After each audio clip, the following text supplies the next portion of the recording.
Halo, selamat berjumpa kembali dalam Leaders Corner bersama saya Frida Litwina. Saat ini masalah yang dihadapi oleh seluruh lapisan masyarakat termasuk perusahaan adalah pandemi COVID-19. Dampaknya terasa dalam berbagai sektor industri, termasuk perhotelan, pariwisata, dan juga industri properti.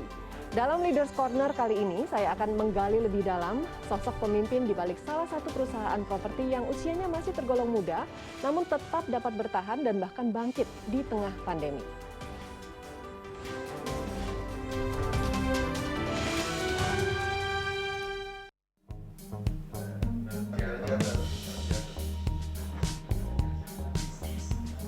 Menjadi pemimpin muda adalah tantangan yang diambil oleh seorang Muhammad Prapanca, Direktur Utama perusahaan publik yang berusia masih balita PT DMS Propertindo Tbk.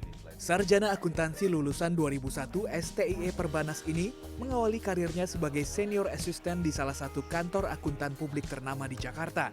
Di usianya yang terbilang muda, Muhammad Prapanca juga menjabat sebagai Direktur Utama di beberapa perusahaan.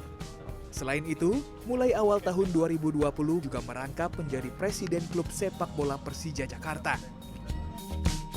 Muhammad Prapanca lahir dari keluarga sederhana dengan sang ayah bekerja sebagai pegawai negeri sipil. Suatu hari, sang ayah mengungkapkan kepada pria kelahiran 1977 ini bahwa dirinya ingin memiliki rumah sendiri dengan gaji yang ia miliki. Namun dengan banyaknya kebutuhan yang harus dipenuhi, impiannya akan rumah pun harus pupus seiring dengan dirinya pensiun. Berbekal dari mimpi seorang ayah, Muhammad Prapanca pun tergerak hatinya untuk mewujudkan cita-cita bukan hanya untuk sang ayah, tetapi juga cita-cita seluruh pegawai negeri sipil di Indonesia. Tahun 2011, ia pun mendirikan PT DMS Propertindo Tbk, sebuah perusahaan properti rumah tapak dengan harga terjangkau yang ditujukan untuk para pegawai negeri sipil. Dengan bekerja sama dengan institusi-institusi keuangan, perusahaan yang ia dirikan diharapkan dapat membantu seluruh masyarakat Indonesia untuk segera memiliki rumah impian mereka.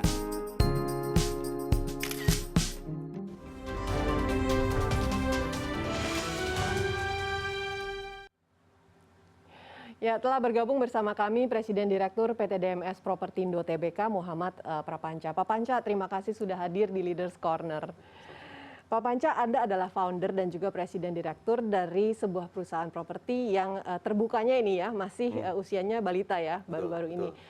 Tapi sebenarnya sudah mungkin ada 10 tahun ya berdiri perusahaan Anda. Bisa ceritakan apa yang melatar belakangi berdirinya perusahaan ini?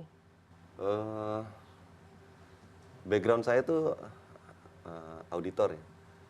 Jadi dulu banyak megang perusahaan, kita meriksa di kantor akuntan publik. Terus menggelitik pemikiran saya. Kalau saat itu selalu ngitungin harta orang, kekayaan orang, uang orang gitu ya.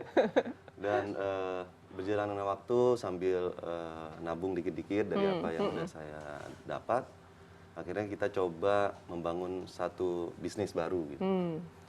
Jadi saya keluar dari sebagai konsultan maupun auditor. 2009 saya bikin holding saya itu DMS Investama, sambil mencari apa yang paling cocok untuk saya melakukan bisnis. Oke. Ya nggak mudah dalam sekian tahun. Ada juga yang rugi, ada yang untung gitu. Nah akhirnya 2011 kita mengeluarkan satu bisnis yaitu DMS Propertindo. Di mana menurut saya saat itu adalah bisnis yang paling safe lah karena kita megang aset gitu ya.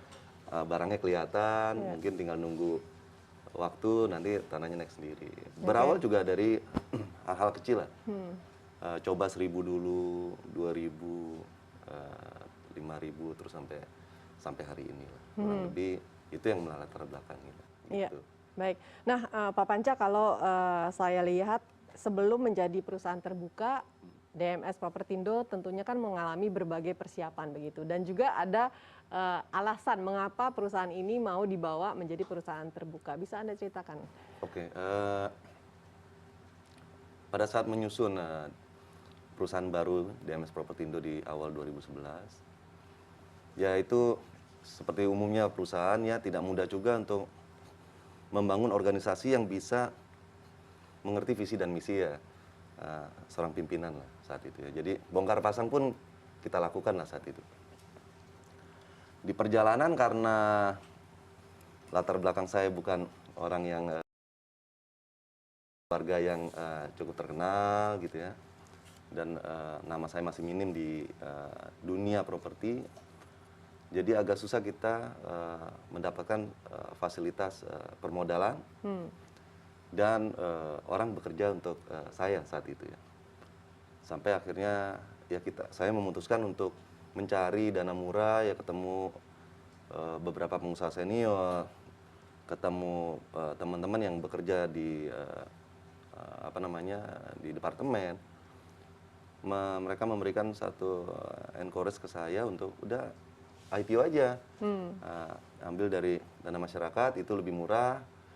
Dan saya pikirkan tahun 2016, 17, nah mulailah saya untuk persiapan untuk IPO untuk mencari dana murah. Gitu. Ya tentunya tantangan baru pasca IPO tahun 2019, COVID itu datang. COVID itu langsung datang gitu ya. Baik, baik. Dan kalau saya perhatikan itu dulu nilai sahamnya sempat naik bahkan melebihi 4 kali lipat dari harga IPO kalau tidak salah. Tapi iya, kemudian pada masa pandemi bahkan sempat di bawah harga IPO. Sekarang saya perhatikan sudah mulai stabil nih Pak Panca. Bisa dibagi strateginya mungkin bagaimana Anda menakodai perusahaan Anda di tengah-tengah pandemi ini? Ya, sebagai perusahaan IPO yang terbilang sangat-sangat baru ya,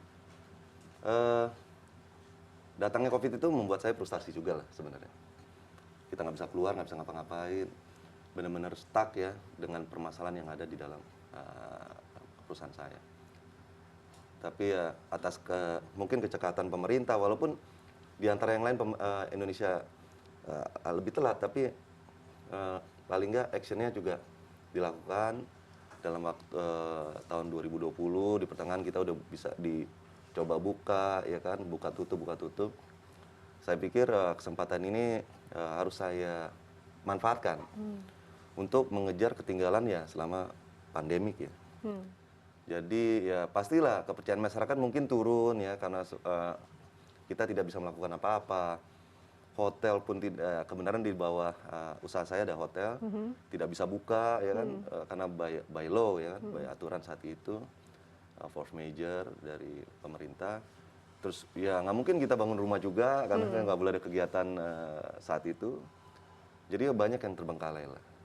Tapi saya tidak menyia-nyiakan waktu, begitu pemerintah mulai buka tutup, kita coba menyusun strategi baru, kumpulkan direksi saya, mengatur ulang langkah-langkah yang tertinggal, dan ya mudah-mudahan alhamdulillah pasca Public Expo tahun 2020 di penghujung itu kami mencoba meyakinkan para stakeholder, tentunya para publik, bahwa kita akan mengejar ketinggalan kita yang pada era COVID ini, sehingga ya mungkin kepercayaan publik naik kembali. Berarti para stakeholder ini setia ya bersama-sama dengan Anda menunggu kapan industri properti kemudian akan bangkit lagi nantinya.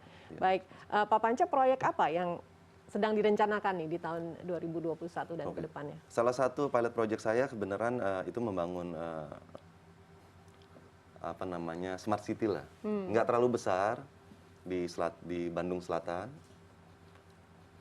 Mestinya saat itu pandemik 2020 saya melakukan akuisisi tanah. Tapi ya berhenti hampir setahun. Kita coba hubungi lagi para pemiliknya untuk kita bisa akuisisi lagi di tahun ini. Karena harapan saya adalah saya mencoba memberikan yang terbaik untuk garda terdepan bangsa kita ini gitu, yaitu para ASN, aparatur sipil negara. Oke. Nah, kenapa Anda tertarik untuk memberikan fasilitas perumahan kepada para ASN ini? Oke, jadi awalnya seperti yang bahwa ayah saya seorang pegawai negeri sipil. Pegawai negeri. Ya. Pensiun tahun 2000. Pada saat pensiun nggak punya rumah. Ya kita hidup struggle lah ya. alhamdulillah di antara salah satu anaknya ada yang lumayan lah gitu. Beliau sakit 2015. Nah selama dirawat di rumah sakit itu ada waktu itu mungkin saya biasa aja gitu dengerin, cuman ada dia bilang kalau saya dikasih kesempatan, kalau seandainya punya banyak uang, dia mengingatkan jangan sampai ASN bernasib seperti saya gitu. Kalau kamu punya uang agak banyak, bangunlah rumah mereka agar mereka punya tempat tinggal di masa pensiun nanti. Tapi yang sehat gitu rumahnya. Dia meninggal tanggal 23 Oktober 2015. Itu saya nggak sama sekali lupa lah, miss lah gitu ya. Tapi tiba-tiba aja waktu gitu, tahu-tahu itu selalu ada di kepala saya. Baik. Nah, saya pikir kenapa amanah ini nggak dijalankan? Nah, saya cobalah, saya terapkan di dalam bisnis properti saya ini. Gitu. Oke, nah sekarang setelah menjadi perusahaan terbuka dan kemudian tadi ke depan Anda ingin membangun sebuah smart city begitu ya, dan juga memberikan kemudahan bagi para ASN dalam memiliki rumah. Ya. Ada lagi mungkin goal yang ingin Anda capai selama 5 tahun ke depan? Ya tentunya memberikan nilai tambah kepada stakeholder ya. Berharap pilot project kita ini bisa jalan mulus ya, sehingga para stakeholder puas ya atas kinerja kita sebagai manajemen, dan tentunya mungkin menambah portofolio mungkin para investor retail maupun investor corporate untuk mengkoleksi saham kita. Gitu. Baik, jangan kemana-mana, program Leaders Corner akan kembali lagi setelah jeda berikut.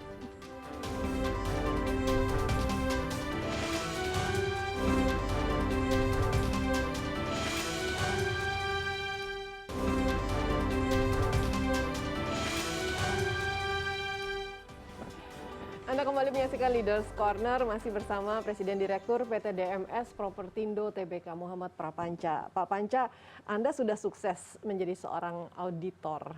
Kenapa tiba-tiba memilih untuk menjadi seorang pengusaha? Karena kan kalau jadi auditor dapat gaji tetap. Jadi pengusaha nggak terima gaji dan kemungkinan harus menggaji orang nantinya.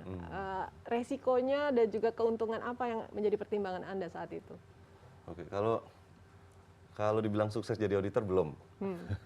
Karena saat itu ya saya benar cukup masih posisi tertinggi saya itu senior auditor.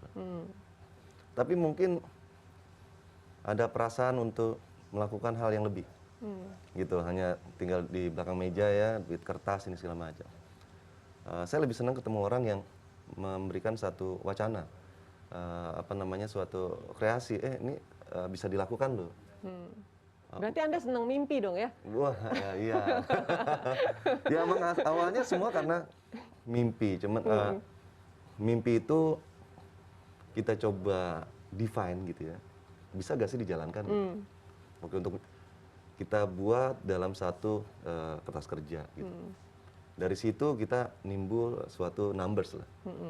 Untuk mencapai numbers itu akhirnya kita membentuk ya mekanisme untuk menjalankan agar kita mencapai numbers itu, yaitu organisasi, persiapan, preparation, business plan dan lain-lain. Berarti latar belakang Anda sebagai auditor ini sangat membantu Anda dalam mendirikan perusahaan sendiri menjadi pengusaha. Karena Anda melihat ya bagaimana ini angka-angka bermain atau berperan di dalam suatu perusahaan yang sudah berjalan. Begitu. Nah, banyak orang yang mengatakan kalau pengusaha muda sukses di usianya yang masih muda itu pasti ada yang mendukung tuh. Ada yang bilang mungkin orang tuanya orang bernama, powerful. Ada yang bilang mungkin banyak koneksi. Apa yang menjadi rahasia sukses Anda menjadi pengusaha? Kalau dibilang sukses, relatif ya. Tapi tentunya lah dukungan, salah satunya impian orang tua itu ya, yang menggerakkan hati saya. Terus ya dukungan keluarga. Teman-teman tentunya yang mengevaluasi saya untuk tidak jadi konsultan lagi, jadilah pengusaha, jadilah orang yang bermanfaat untuk orang lain lah, gitu. Kadang-kadang nggak semua usaha itu selalu diukur pakai untung lah, tapi apa yang bisa kita kasih ke orang lain kan, gitu. Nah, bedanya apa tuh yang paling dirasakan menjadi karyawan kemudian menjadi pengusaha? Apakah ada yang berbeda dari gaya hidup Anda? Seru. Dulu saya mengatur diri saya sendiri gitu. sehari ini saya coba mengatur sekumpulan orang untuk mencapai tujuan kita. Ya tentunya nggak mudah karena masing-masing orang kan itu punya apa ya, karakter sendiri-sendiri ya. Untuk menyatukan visi misi itu mungkin nggak bisa sekali ngomong, 2 kali ngomong. Kadang-kadang mereka keluar rel, kita balikin lagi. Seru deh gitu. Jadi jangan takut bagi saya untuk jadi pengusaha ya. Sejauh kita fokus apa yang udah jadi mimpi kita gitu. Pak Panca, apa yang membedakan PT DMS Propertindo Tbk ini dengan perusahaan properti lainnya? Setiap orang kan pasti kalau mau membeli rumah katakanlah bisa lewat KPR. Apakah ada terobosan-terobosan baru yang ditawarkan oleh DMS Propertindo? Oke, gini Mbak Fida. Jadi pada prinsipnya saya rasa hampir semua properti sama ya. Tinggal masalah desain, delivery, dan lain-lain. Tapi konsep pembiayaan ini Mbak Frida yang membedakan gitu. Nah, saya coba memberikan satu ide di mana saya harus nyari mitra keuangan yang bisa memuluskan jalan ini. Agar tidak lagi misalkan menggantungkan masalah FLPP. FLPP itu selalu menjadi satu bahan di mana itu pemerintah melakukan subsidi atas bunga.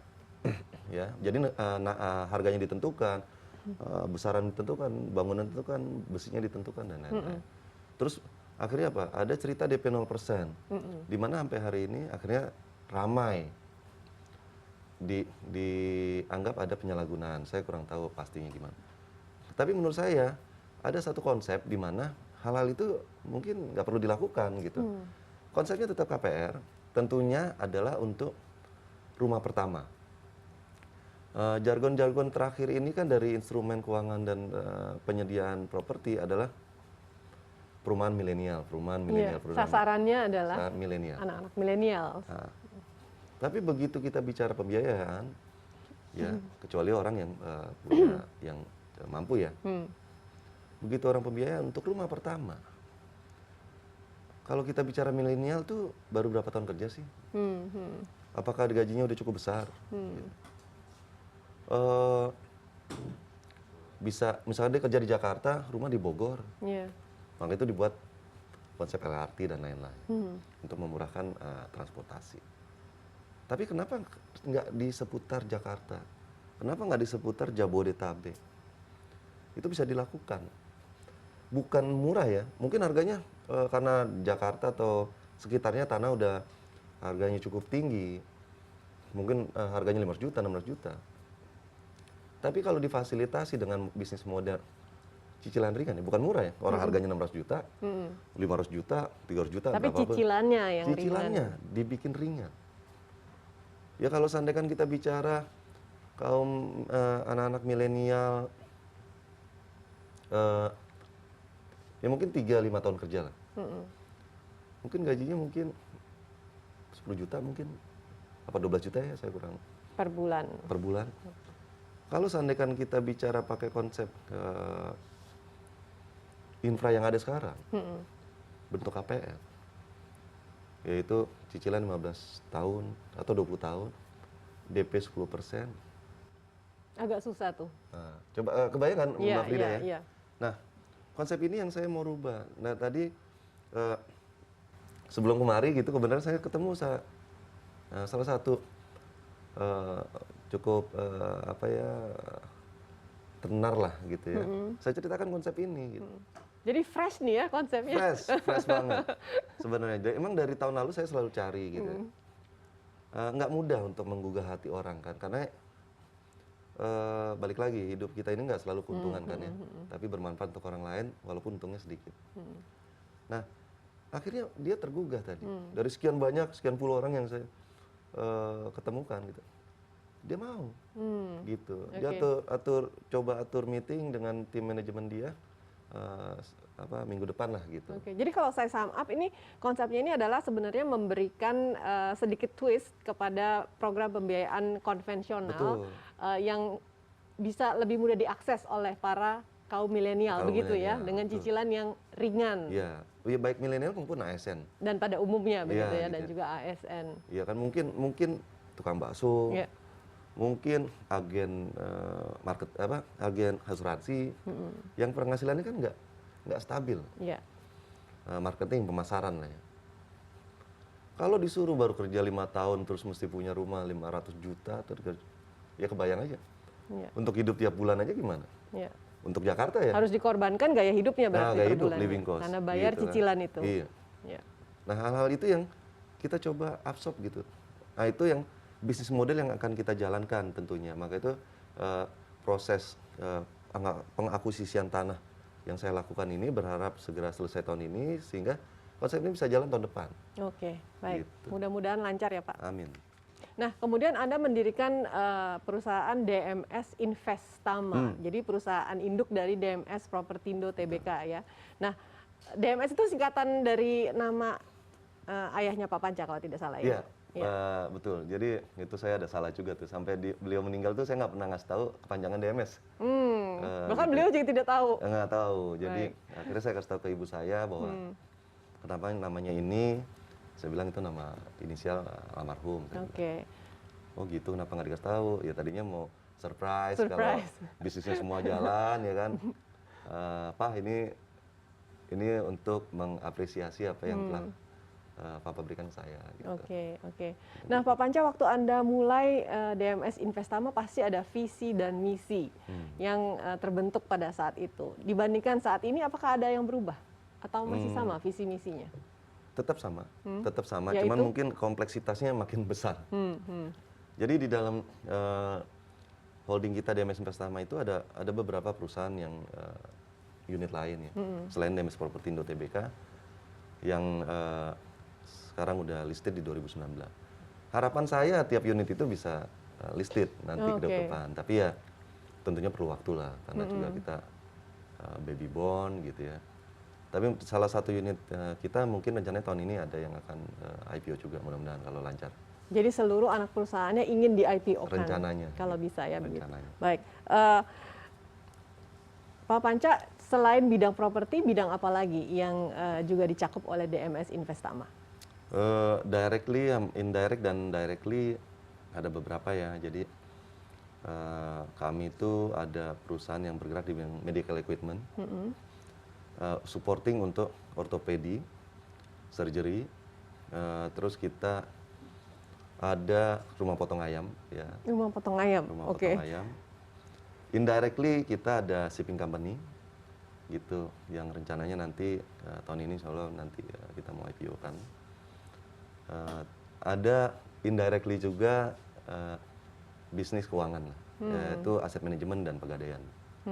Itu yang mungkin yang lain masih startup lah. Yang lain masih startup. Baik, Pak Panca, tadi Anda menceritakan bagaimana kesulitan seorang pengusaha dalam mencari permodalan di masa awalnya. Nah, kalau DMS Investama, waktu mulanya bagaimana caranya untuk mengetuk pintu bank begitu, sehingga mendapatkan kesuksesan yang pertama ini memperoleh modal? Mungkin bisa di-share. Awal sekali saya nggak pakai bank. Jadi saya jual mimpi saya ke teman-teman atau ke teman ya. Klien. Ya. Beberapa klien saya, ada yang buying story, ada yang tidak. Nah itu dikumpulin lah gitu. Ya ditanya kapan balikin ini segala macam. Ya, nah di saat itu kita memiliki aset dan segala macam, kita jualan, cash flow-nya sedikit ada, kita baru datang ke bank. Oh, oke. Gitu loh. Ketok pintu lagi, Pak, bisnis saya jalan loh Pak. Gitu. Gitu. Jalan, oh iya nih, oh udah punya aset ya, udah jalan Pak. Gitu. Ini klien saya ini, customer maksudnya, customer saya. Gitu. Oh oke. Kalau gitu, oke kita biayain. Nah, pada saat dibiayain bank, sebagian adalah untuk mengembalikan uang teman-teman beserta keuntungannya. Uang ex-klien saya, gitu. Sampai itu berjalan terus sampai ada satu private equity di Singapura buying our story, gitu. Yang terkait properti. Awal 2015 mungkin kalau saya. Itu jumlahnya cukup luar biasa. Saat itu dengan janji kita exit melalui IPO. Oke. Baik. Nah, Pak Panca, Anda sekarang punya karyawan ratusan. Menarik sekali ini untuk menggali bagaimana cara Anda mengatur dan memimpin mereka. Tapi kita mau bahas itu di segmen berikutnya. Jangan kemana-mana, program Leaders Corner masih akan kembali sesaat lagi. Tetaplah bersama kami.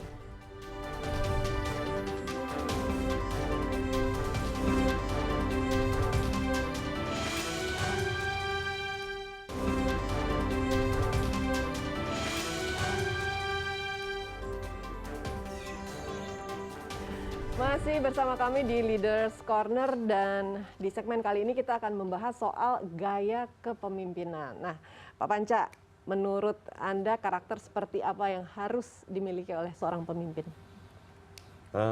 Karakter pemimpin macam-macam ya. Ada yang ada yang top down gitu ya. Ada yang ibaratnya otoriter. Ada yang sifatnya ngemong gitu, ya kan? Kebapaan gitu ya? Kebapaan. Tapi yang saya pilih adalah bahwa semua orang punya kesempatan yang sama menjadi saya di perusahaan. Gitu. Gimana caranya? Mulailah mulailah keyakinan apa yang udah saya ucapkan misalnya. Lakukan di departemen masing-masing. Ya kan?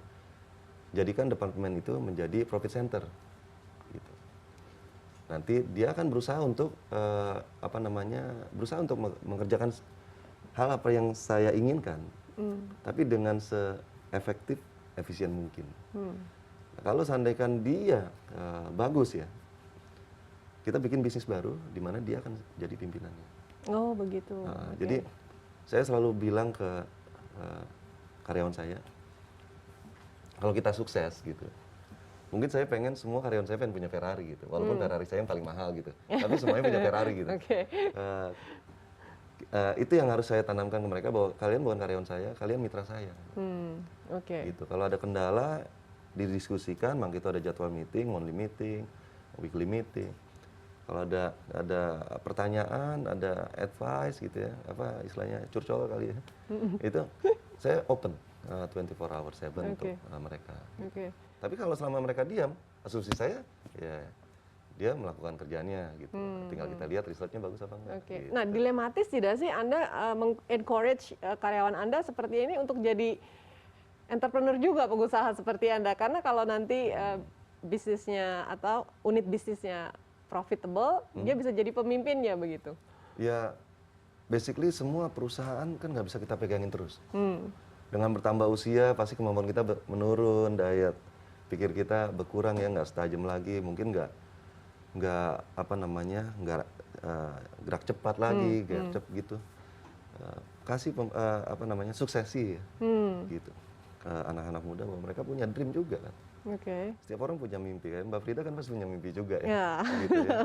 Dengan caranya Mbak Frida sendiri gitu. Okay. Nah, hal-hal seperti itu yang membuat mereka lebih kreatif untuk melakukan sesuatu, diberikan kebebasan. Contoh perusahaan besar lah gitu ya, kayak Google, Yahoo, Facebook, atau perusahaan-perusahaan yang seperti Warren Buffett ya, gitu. Untuk dikasih kreativitas gitu, jangan dikekepin terus. Akhirnya mereka nggak bisa jadi apa-apa, retire cuma dapat pensiun udah selesai. Enggak. Saya ngajarin mereka, lo bisa milikin perusahaan ini gitu. Kalian bisa milikin perusahaan ini kalau kalian punya sense of belonging, gitu. Bisa memiliki saham, ya misalkan perusahaan DMS Property Tbk ya kita bisa kasih saham kota gitu. Iya. Gitu ya. Menarik sekali, karena saya jarang melihat seorang pengusaha yang mau bersaing quote unquote dengan karyawan ya, karena kan nanti kalau karyawannya jadi pintar, jadi hebat, malah bosnya itu tersaingi begitu ya. Tapi tidak ada dalam kamus Anda hal seperti itu. Saya sebenarnya ini bukan konsep baru ya. Jadi saya ada salah satu kenal pengusaha senior ya, cukup baik orangnya gitu ya, dan dia tidak pernah merasa uangnya diambil karyawannya. Sejauh tujuannya tercapai. Dia sederhana sekali orangnya, sederhana sekali. Tapi direksinya itu pakai Range Rover, Mercedes. Dianya pakai mobil yang tua aja, gitu. Terus saya menggelitik pertanyaan saya, bos, nggak curiga gini? Wah, ngapain curiga, Cak? Kalau seandainya anak para profesional gue maju, berarti apa? Gue tambah kaya. Masalah kemewahan itu pilihan hidup. Kalau gue senengnya kayak gini gitu. Nah itu hal-hal seperti itu yang menggugah hati saya juga gitu ya. Belajar banyak sama beliau gitu ya. Gitu. Belajar banyak bersikap sama dengan sosial gitu ya. Jadi masing-masing punya karakter, oh saya ngambil yang ini dari sini, saya ngambil yang ini dari sini. Gitu. Berarti ada banyak sosok yang menjadi inspirasi bagi Anda ya dalam menjalankan Iya, perusahaan Anda. iya. Nah, salah satu unsur yang terpenting adalah komunikasi dengan stakeholder termasuk juga para karyawan. Seberapa sering sih Anda berkomunikasi dengan karyawan Anda? Sebenarnya sesering mungkin, kadang-kadang mereka Sabtu Minggu suka nggak angkat telepon saya. Kadang-kadang ide datang tuh begitu aja gitu ya. Mungkin waktu pas saya lagi nonton bola, mungkin saya lagi makan, mungkin lagi main golf gitu ya. Mungkin lagi pas lagi malah ngobrolin tentang yang lain, terus tiba-tiba datang ide untuk bisnis yang ini gitu. Nah itu saya buru-buru catat itu di di notes iPhone saya. Begitu selesai saya langsung telepon. Nah kadang Sabtu atau Minggu ya mereka nggak pernah angkat telepon saya tuh. Terus kalau di-mention nonton bola berarti subuh-subuh juga dong ya? Ya tergantung pertandingannya. Iya. Baik. Nah, berarti Anda menempatkan diri sebagai lebih sebagai teman ya dengan karyawan-karyawan Anda. Seberapa berartinya tim karyawan dan juga orang-orang di sekitar Anda ini sehingga PT DMS Propertindo sudah bisa menjadi seperti sekarang ini? Ya bagi saya mereka adalah teman, aset perusahaan. Sejauh masih dalam konteks apa yang menjadi tujuan saya. Tapi kalau seandainya salah satu di antara mereka punya konteks yang berbeda, ya kita diskusikan kenapa gitu, alasannya apa gitu. Oke, kita coba exercise, what's your number, this is my number gitu. Kalau nanti make sense segala macam, ya oh ternyata mimpi lu lebih bagus, kita belokin. Gitu, jadi very very open mind gitu to doing business. Gitu. Pak Panca, usia Anda masih relatif muda nih, masih sekitar 40-an ya. Berarti nanti kalau kita data nih karyawan-karyawannya pasti banyak yang usianya lebih tua dari Pak Panca, begitu kan? Nah, bagaimana Anda berinteraksi dengan mereka? Apakah ada perbedaan? Basically sama lah. Ya kita manggil Pak, itu manggil. Mereka suka panggil Pak juga lah, informal way ya Pak. Tapi kalau udah head to head ya masing-masing punya gaya lah gitu. Ya kadang-kadang juga dia become friends lah, gitu ya. Walaupun kita ngobrol di kantor gitu, atau mereka ada personal matters itu ya feel free lah. Gitu. Nah Pak Panca, di masa pandemi seperti sekarang ini ada perubahan orang berinteraksi. Nah, apa yang dilakukan agar komunikasi dengan tim berjalan secara efektif juga di masa-masa pandemi ini? Ya tentunya mengikuti standar protokol kesehatan yang ditentukan pemerintah. Kecuali hal yang sangat penting, biasanya saya selalu one on one, nggak pernah terlalu banyak, lebih dari 6 orang gitu. Kecuali RUPS ya, karena itu standar prokesnya nyata harus saya berenam gitu ya. Terus kalau seandainya komunikasi dengan proyek-proyek yang di luar Jakarta, ya tentunya harus Zoom lah ya. Tapi sekarang udah mulai bisa interaktif, karena udah bisa dibuka sedikit lah ya, kita traveling ke tempat-tempat tujuan kita gitu. Nah, kunci dari good leadership menurut Anda?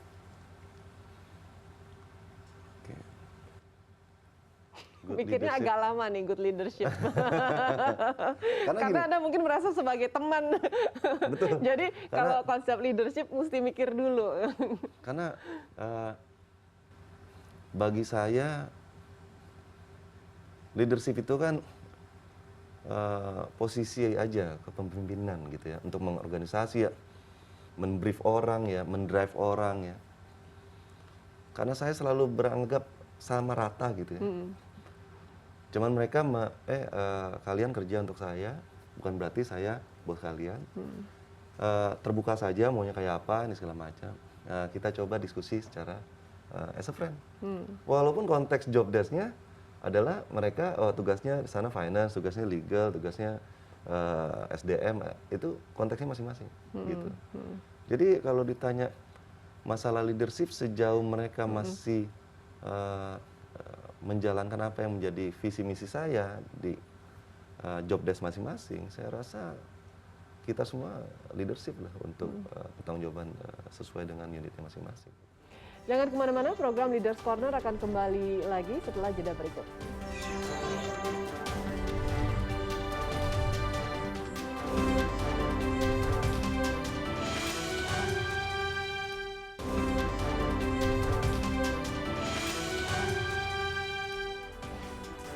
Terima kasih masih bersama kami dan bersama saya Muhammad Prapanca, Presiden Direktur PT DMS Propertindo Tbk. Nah, Pak Panca, orang-orang terkenal yang sudah sukses pasti punya kebiasaan unik.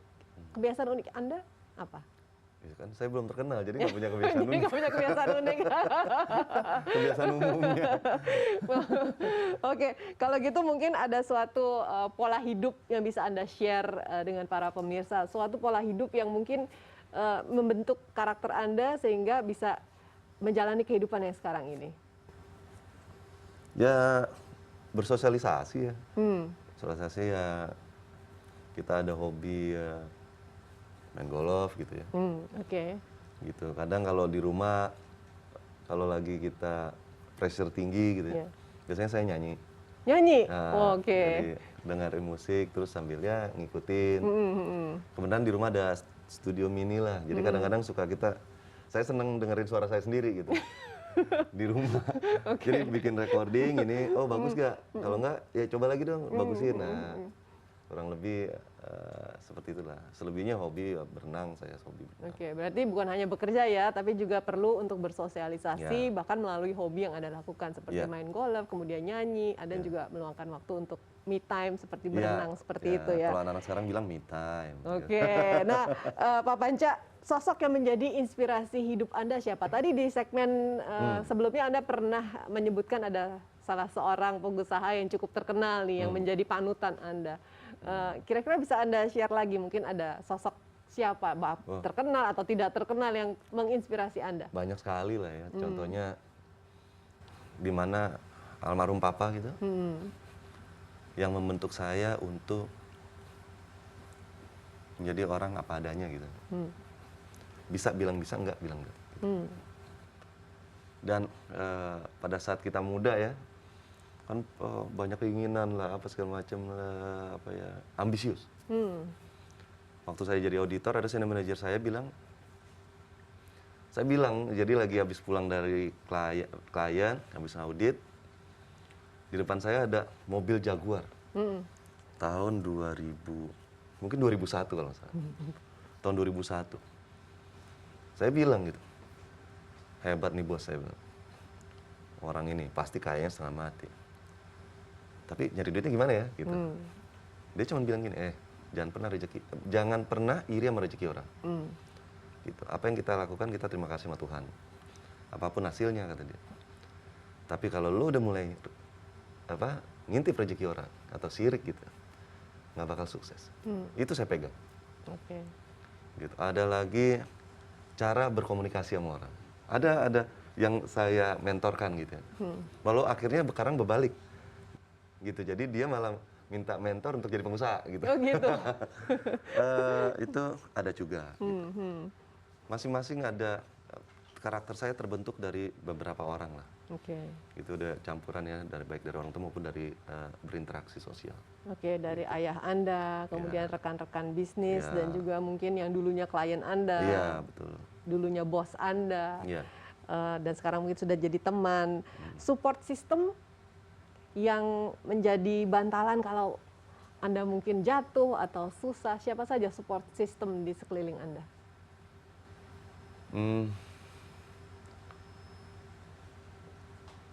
Jadi ya sejauh ini sih saya selalu ada dua hal apabila something wrong with me gitu ya. Satu, saya harus balik diskusi sama keluarga. Kedua, ya tadi yang saya bilang ada salah satu pengusaha nasional yang menurut saya akan mungkin minta advice dari dia apa yang harus saya lakukan. Gitu. Jadi kalau dibilang ada ya, ibaratnya apa ya, GPS gitu ya. Jadi kalau begitu jatuh ya free flow gitu. Jatuh gitu. Oke, Tapi kita berusaha meminimalisasi itu. Tidak takut Anda hal itu akan terjadi? Ya, Mbak Frida, saya mulai ini semua kan bukan dari ada ya. Ya. Saya mulai dari rumah Dari bawah. kecil ya, kontrak, terus. Jadi apa yang saya lakukan menurut saya sejauh itu yang terbaik untuk semua. Kalaupun saya harus balik lagi ya, saya hindari, tapi saya berusaha untuk tidak ke sana gitu. Baik. Nah, Pak, di sela-sela kesibukan Anda, tadi Anda katakan Anda suka main golf, Anda suka menyanyi, gitu ya.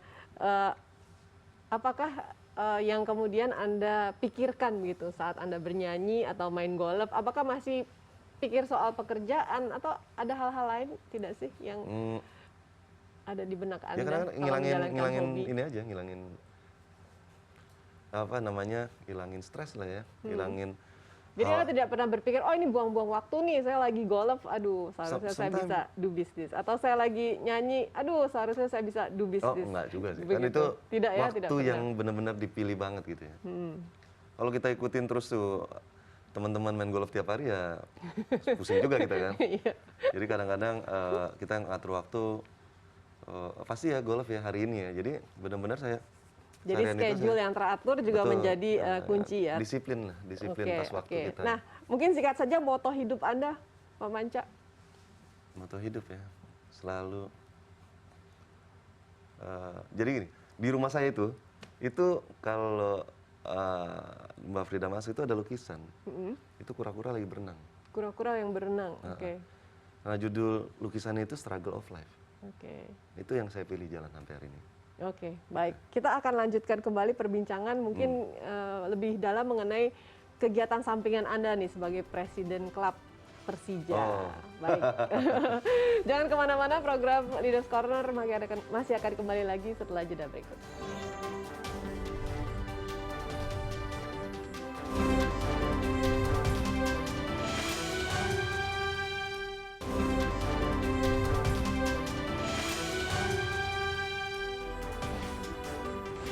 Masih di Leaders Corner bersama Presiden Direktur PT DMS Propertindo Tbk Muhammad Prapanca yang juga Presiden Klub Sepak Bola Persija Jakarta. Nah, Pak Panca, bagaimana sih caranya membagi waktu dari Presdir perusahaan Tbk kemudian menjadi Presiden Klub Persija Jakarta? Oke, nah, susah jawabnya tuh. Anyway gini, bahwa setiap kegiatan saya pasti ada organisasinya ya. Saya nggak melakukan itu sendiri. Saya milih orang waktu pada saat saya ditawarin untuk jadi Presiden Klub Persija. Ini ada yang menggelitik nih, bahwa banyak di luaran, bahwa saya waktu untuk jadi Presiden Klub Persija, saya bayar. Gitu, karena itu bisa dipakai kendaraan politik katanya. Oh, oke. Padahal stakeholder bilang sama saya, ditunjuk itu karena figur anak muda, Oh, oke. figur fighter. Saya bukan dari orang kaya, saya bukan politikus, saya bukan punya kekuatan apa segala macam, saya bangun ini semua dari nol. Jadi dia ngelihat masalah kerja, profesionalisme saya gitu. Jadi banyak kali itu. Dimana saat itu dunia sepak bola nggak ada yang kenal saya karena saya nggak pernah main di sana juga. Gitu. Ternyata posisi presiden klub itu sangat menjanjikan katanya. Gitu. Oke. Anyway. Nah, kenapa Anda terima posisi itu? Bukankah waktu Anda juga sudah sangat sempit nih, menggeluti dunia bisnis? Ya, tadi saya bilang hidup saya itu struggle of life. Mungkin challenging is my middle name lah gitu ya. Masalahnya apa? Gitu. Kenapa mesti pakai ini gitu kan? Jadi ya diceritakan lah problem-problem ini segala macam 3-4 tahun ke belakang ya. Semenjak bola menjadi industri besar, itu mulai tahun 2016. Gitu. Bahwa yang tadinya nggak dilirik ini bisnis ini ya, karena selalu dibilang hiruk pikuknya rusuh lah, berantem ini segala macam. Ternyata itu terjadi transformasi menuju yang lebih bagus lah ya. Jadi Anda melihat Persija Jakarta ini sebagai suatu bisnis unit juga?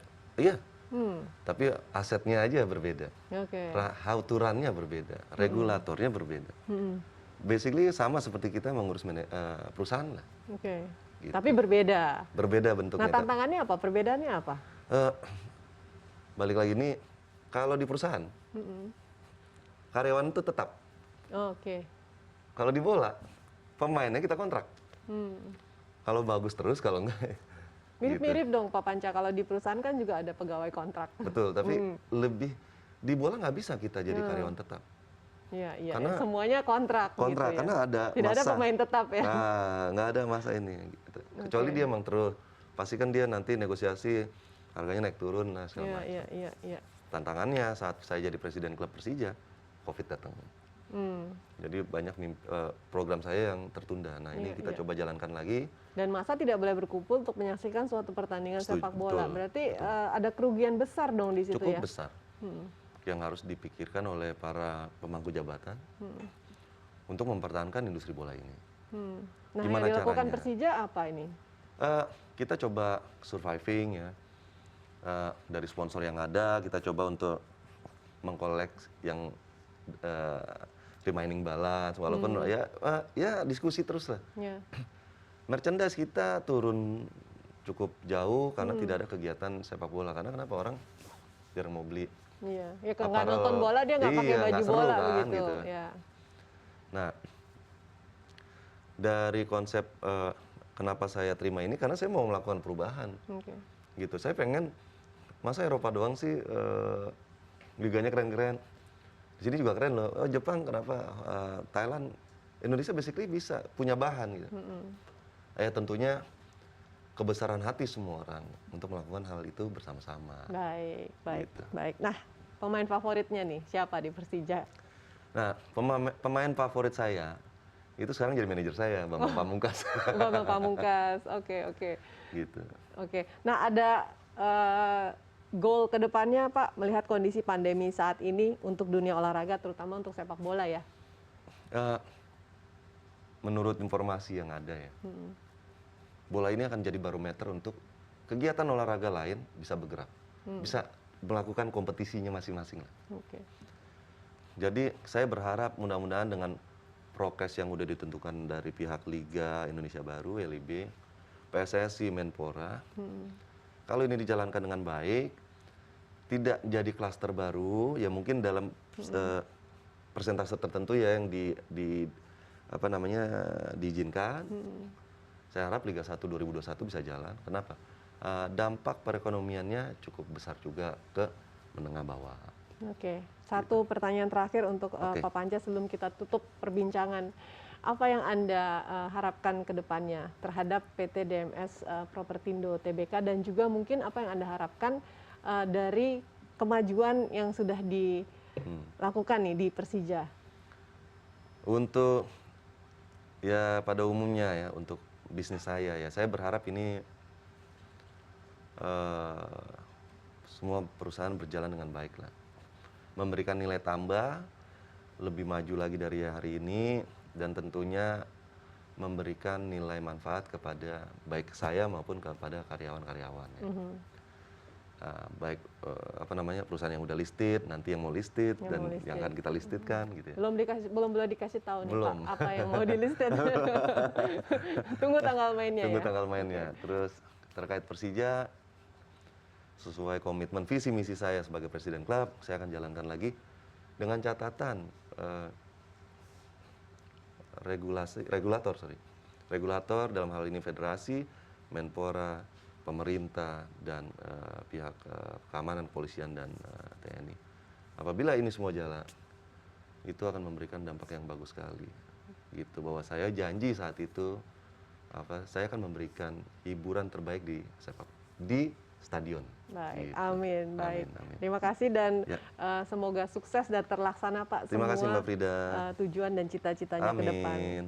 Dan itulah tadi perbincangan kami bersama dengan Presiden Direktur PT DMS Propertindo Muhammad Prapanca mulai dari dampak COVID-19 pada bisnis properti hingga kepemimpinan beliau di tengah-tengah masa pandemi ini. Demikian Leaders Corner kali ini, semoga bermanfaat bagi Anda. Saya Frida Litwina, terima kasih dan sampai jumpa.